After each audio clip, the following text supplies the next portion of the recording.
उत्तराखंड के बहुचर्चित Ankita Bhandari murder case में आज फैसला आ गया है।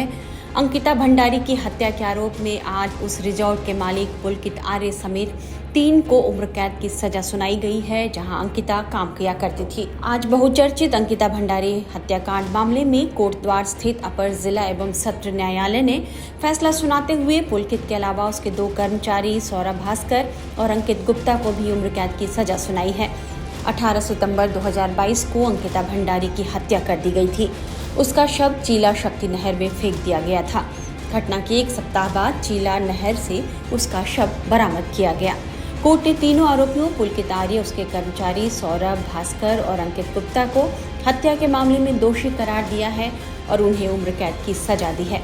अदालत के फैसले पर पूरे उत्तराखंड और देश के लोगों की निगाहें टिकी हुई थी।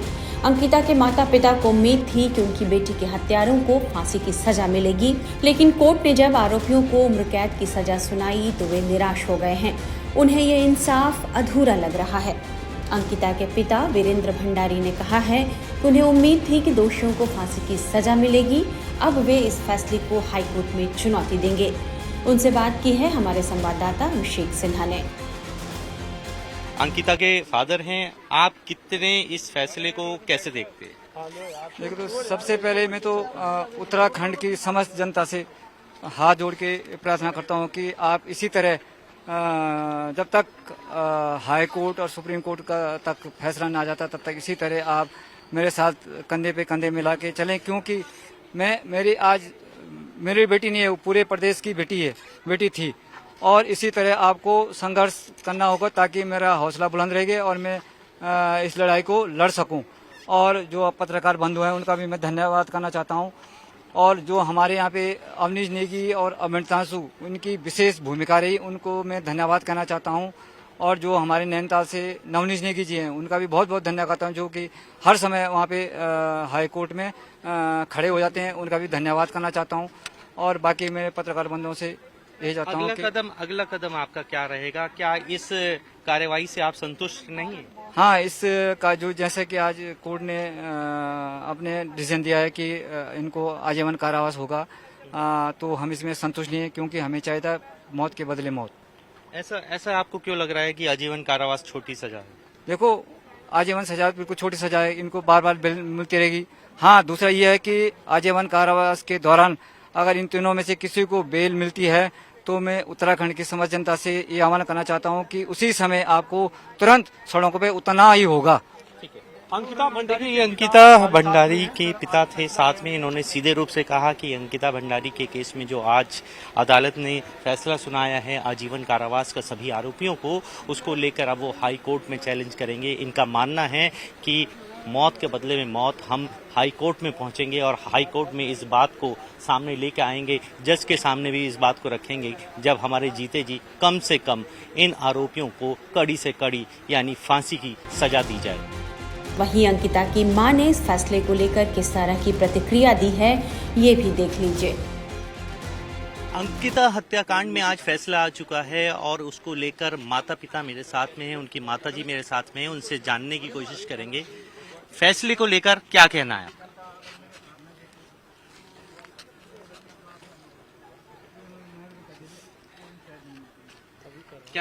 क्या बात करेंगी आप? हाँ, करूँगी। हाँ, फैसले को लेकर आज आपका क्या कहना है? कोर्ट के फैसले से आप कितनी संतुष्ट हैं? कोर्ट के फैसले से मैं, अब जज ने ये फैसला तो दे दिया है, लेकिन मैं इस फैसले से संतुष्ट नहीं हूँ, क्योंकि उन्होंने मेरी बेटी को तड़प तड़प के मारा है और मेरी बेटी का कसूर कुछ भी नहीं था।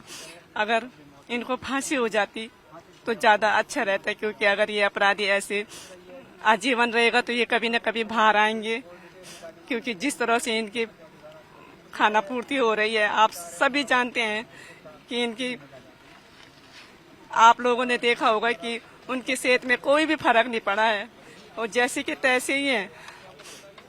इससे मैं संतुष्ट इसलिए नहीं हूँ क्योंकि मुझे डर है कि इन्हें फांसी होनी चाहिए थी। अच्छा माता जी, अब अगला कदम क्या रहेगा? क्या हाई कोर्ट की तरफ आप जाएंगी फांसी की सजा को लिए? हाँ जी, मैं तो चाहती हूँ कि इनको फांसी की सजा हो बस। ठीक ये अंकिता की माता जी थी और उन्होंने सीधे रूप से कहा कि फांसी से पहले बिल्कुल भी बात नहीं होगी और वो इसके लिए अब माननीय उच्च न्यायालय पहुंचेंगी और जो आज जो सजा सुनाई गई है कहीं ना कहीं इस फैसले से वो नाखुश दिखाई दी। 19 साल की अंकिता भंडारी वंतारा रिजॉर्ट में रिसेप्शनिस्ट थी।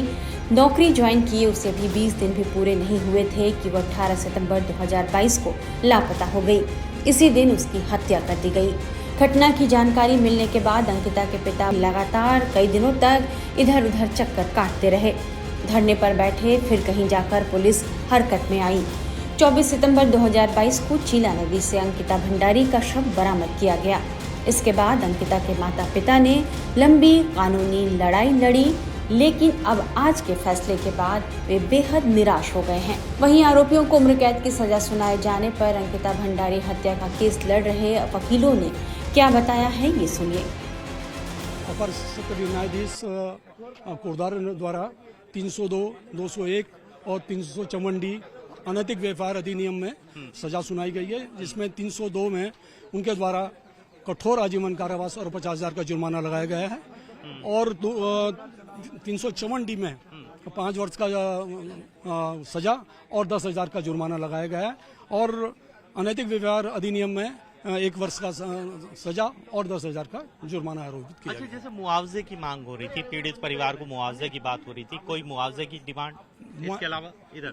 जी जी जी, अभी मुआवजे की डिमांड के बारे में मैडम का जो जजमेंट बाहर आएगा तो उसी में उद्योग का अभी सजा के बारे में उनके द्वारा सुनाया जो दलील और गवाह पेश किए गए उसके मुताबिक आप संतुष्ट हैं इस फैसले से? देखिए, जिसमें जांच अधिकारी थे SIT के राजेंद्र सिंह खोलिया, उनके द्वारा वो बहुत मेहनत की गई और साथ ही जो हमारे जो प्रोसिक्यूशन की तरफ से जो वकील थे अवनीश नेगी रहे हैं, साथ में गोविंद सिंह नेगी रहे हैं और राजीव डोभाल रहे हैं, इनके द्वारा काफी मेहनत की गई और उसका परिणाम ये रहा कि आज उनको आजीवन कारावास। अच्छा, कितने आप लोगों ने अभियोजन की तरफ से कितने गवाह पेश किए गए, कितने पन्नों की चार्जशीट दाखिल की गई पुलिस की तरफ से, इस बारे में? इसमें जो राजेंद्र खोलिया जो जांच अधिकारी थे उनके द्वारा 2000 पन्नों की चार्जशीट माननीय न्यायालय में पेश की गई और इसमें 47 गवाह प्रस्तुत किए गए और 47 गवाहों ने जो गवाही दी है उसी आधार पर उनको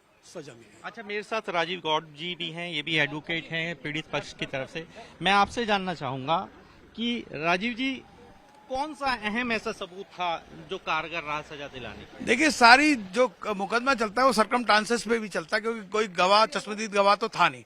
तो जो जिस तरह से डॉक्टरों का 5 डॉक्टरों का पैनल था, उनकी पोस्टमार्टम रिपोर्ट थी, वो भी एक बड़ा आधार है। और जो फोन लोकेशन थी, जिस तरह से इस बार पुलिस SIT ने बहुत मेहनत करी और जो फोन लोकेशन की अगर बात करें तो मैंने अपने जीवन में पहला मुकदमा देखा कि फोन लोकेशन और वहां से वहां चंडीगढ़ से भी टीम आई, यहाँ की भी लोकल टीम, बहुत कम से 5-7 इसी एविडेंस पे गवाही हुई। तो जो फोन लोकेशन है एक बहुत अहम मुद्दा रहा, मेडिकल रिपोर्टें बहुत अहम मुद्दा रही। तो और जो गवाहियां थी, जो पुलिस ने गवाह बनाए थे, सभी लोगों ने बहुत शानदार ढंग से गवाहियां दी और कोई भी गवाह टूटा नहीं, सबने जो सच्चाई थी उसको करा। और जो चैट थी, व्हाट्सएप चैट थी, इसमें जो व्हाट्सएप चैट थी वो बहुत महत्वपूर्ण थी। जो 20 दिन बेचारी को नौकरी करते हुए वहां हुए थे, 20 दिन के अंदर जो उसके साथ घटनाएं घटी थी वो अपने बॉयफ्रेंड से चैट में कर रही थी या दूसरों को चैट में बता रही थी, वो चैटिंग जो थी व्हाट्सएप की, वो भी एक बहुत बड़ा आधार है। अच्छा राजीव जी, चैट्स में VIP का भी नाम था, उस VIP के बारे में अदालत ने क्या संज्ञान लिया और क्या चीजें सामने आई? देखिए, VIP की बात तो शुरू से ही चलती आ रही है और ये भी आई थी कि जो अभियोजन पक्ष की तरफ से जो विधायक को और 1-2 लोगों को जो पार्टी बनाने की बात कही थी, लेकिन अदालत ने उसे मना कर दिया। लेकिन अब ये कयास तो कुछ भी लगाए जा सकते हैं, लेकिन क्या चीज थी, वैसे मैं ये कहूंगा कि SIT ने बहुत अच्छी जांच करी, पुलिस ने, और ये अपने आप में एक अभूतपूर्व और ऐतिहासिक मुकदमा था। हमने देखा 2000 पेजों की चार्जशीट थी, 97 गवाह थे, 97 में 47 गवाह कराए गए। तो अपने आप में पूर्ण एक जो तैयारी थी अभियोजन की तरफ से या पुलिस की तरफ से जो तैयारी थी, बहुत मजबूत थी। हत्या का कारण यही बताया जा रहा है कि तीनों आरोपियों ने अंकिता भंडारी पर अनैतिक कार्य करने का दबाव बनाया था। अंकिता के व्हाट्सएप चैट से भी इस बात का खुलासा हुआ कि उसे VIP को स्पेशल सर्विस देने के लिए मजबूर किया जा रहा था। जिसे लेकर अंकिता नानुकर करती रही। उसके बार बार मना करने और राज बाहर आने के डर से आरोपियों ने ही उसे चीला नहर में धक्का देकर मार डाला। नहर से अंकिता का शव मिलने के बाद पुलिस ने तीनों को गिरफ्तार कर जेल भेज दिया था। पुलकित को मुख्य आरोपी बनाया गया। मामले के खुलासे को लेकर डीआईजी पी रेणुका देवी के नेतृत्व में एसआईटी टीम गठित की गई थी। करीब 2 साल और 8 महीने तक चली सुनवाई के बाद अंकिता के आरोपियों को सजा सुनाई गई है। कोर्ट ने माना कि तीनों दोषियों ने मिलकर अंकिता की हत्या की और उसके शव को छिपाने की साजिश भी रची। सजा सुनाए जाने के बाद तीनों आरोपियों को जेल भेज दिया गया है।